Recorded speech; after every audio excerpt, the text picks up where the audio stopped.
Just gone 7:14. Thanks again for joining us on Sunrise. More than 6,000 school children from disadvantaged communities will take part in the Sporting Chance Health of the Nation 50-hour sports challenge, where they'll keep a ball in motion for, 50 hours. These kids will partake in up to 15 different indoor and outdoor sporting disciplines over the course of the 3-day challenge. This is the largest sporting event of its kind in the country, and so to discuss this, we are joined by Wonga Machabane from Sporting Chance. Wonga, thank you so much for joining us. Are you going to be participating in keeping this ball in the air? I will definitely be keeping it in there for 50 hours. So, 50 hours, 50 okay. hours non-stop. Well, tell us, why the challenge? I think, the whole idea started 10 years ago, and with obviously reports that our youth were starting to rival their Western counterparts as far as being inactive and obesity. And obviously with Sporting Chance passion for the youth of this country, we decided to come up with a project that can obviously highlight the awareness of being physically active, getting involved in sports, and that was the one thing I loved about school.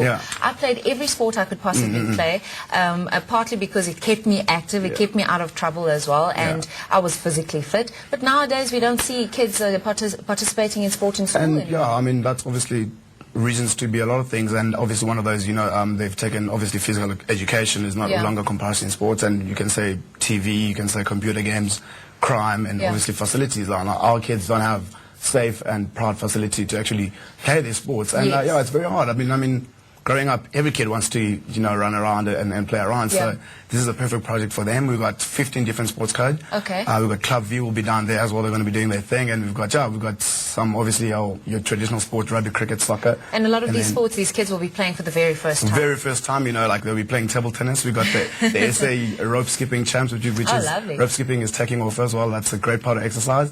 And it's going to be obviously at Rosettenville from Rosettenville Sports and Rec Centre from 2 until 4 o'clock. Is there an entry fee for people to There is no entry fee. The public is very, very welcome to come, and obviously, just bring your kids between 9 and 13, and obviously you've got 14, 15 kids, you can bring those, and they can get physically tested as well. What type of advice do you give these kids? I'm sure it's not just about the sports, but also changing their mindset, changing their lives. I think, to every single participant in Cape Town and in Joburg goes through a life skills program. So a week prior to the event, we go to every single community and run a life skills program. So we talk about health, physically active, nutrition, and just keeping fit and conflict resolution and all those things. So we go through that. So before they come to the challenge, they go through that. So it's definitely way more than sports. So it's just going out there and living a positive lifestyle. Well, I know the one thing in life is that you often hear what you should do. The difficult thing is implementing it and remembering it. What type of aftercare type of programs do you have to ensure that these kids implement what you've taught them? I think, what's great as well, I think what we're trying to do, we're trying to empower their coaches and their teachers, communities as well. So they will come with the kids. So they'll obviously go through a coaching program with us as well. So they'll learn how to do things. They'll obviously take that intellectual capital from our guys, and they can go back to the community and actually use that on their own kids. So there is sustainability, and obviously like I say, they can take what we teach them back to the kids. And obviously by the age of it's proven by the age of 12 you create your norms, and thereafter you follow.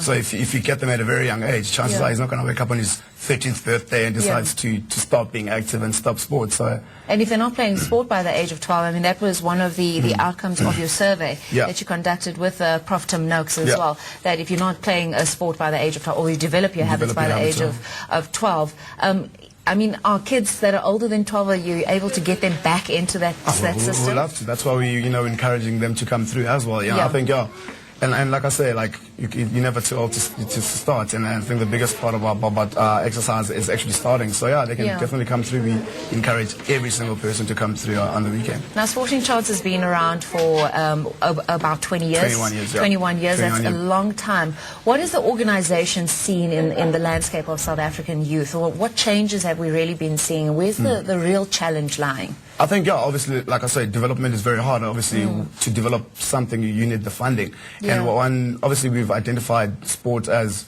a vehicle for a better South Africa, and just, living a positive lifestyle. And that's what we try and do. We're trying to give each kid in South Africa a sporting chance. And look, it's proven. Sport is positive, and you're not going to be a sportsman. If you're not going to play for South Africa, you're definitely going to be in school because of sport, and you're going to be definitely a bit more focused because of sport. I mean, even with the matriculant starting the exam, that was the great thing for me, is that when you play sport, it's a form of stress relief. Yes. It brings another focus to your studies as well, because you're able to concentrate. Exactly. Do you try and marry these two and show them how they can integrate the two? Oh no, definitely. I think one of the things we will love to do in the future is to actually try and test that, and try and test, the physically active kids, the sporty kids, and try and compare their grades in school. Are they, able to keep concentrations long? I think it's definitely, it's not something we can actually prove at the moment, but I think there's definitely something into it that if you can concentrate in sports, you can probably concentrate in the classroom as well, because obviously sport improves your discipline as a whole. How did you get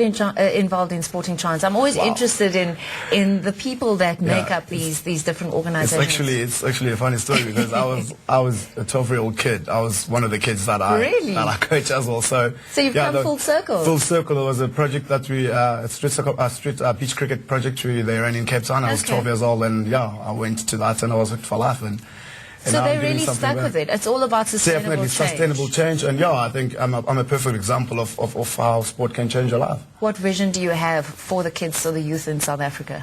Look, I think we all have the same vision for the youth. Just obviously a better South Africa, and a better South Africa start with our youth. So stay in school, stay active, and just live a positive lifestyle. Did you develop a close relationship with some of these kids? Is it heartbreaking when they get out of the system? Definitely. I think, look, they've been kids who've been part of our program for the past 5 years, and they know you by name, and I'm talking all around South Africa, because we run. You're sort of like a big brother to them. Basically, So I mean, and obviously I can relate, because I was one of those kids. So there's definitely some emotional connection to it. What I was interested to find out, Wunga explained to me earlier on that you only run it in Johannesburg and Cape Town, and that's obviously due to financial constraints. You need funders, you need partners to come alongside you. Who do you currently have? So it's Kellogg's at the moment. That's what they've been actually great support. So they've been obviously with us for a good couple of years, and that's Kellogg's 50-hour Health of Nation Sports Challenge. And you need other people to come on board, of course. Fantastic. People in South Africa, if you're watching, Sporting Chance needs that financial aid. They're making a difference in our nation. Wunga, thank you so much for joining us. So again, remind us, it takes place this weekend. From Friday at 2 o'clock until 4 o'clock, 50 hours non-stop. In Rosettenville. Rosettenville Sports and Rec Center. And everybody can come through. Everybody can come through. It's going to be great fun. Great. Thank you again for joining us. We were chatting to Wunga Matabane from the Sporting Chance. He's a campaigner for the return of organized physical activity within our school curriculum.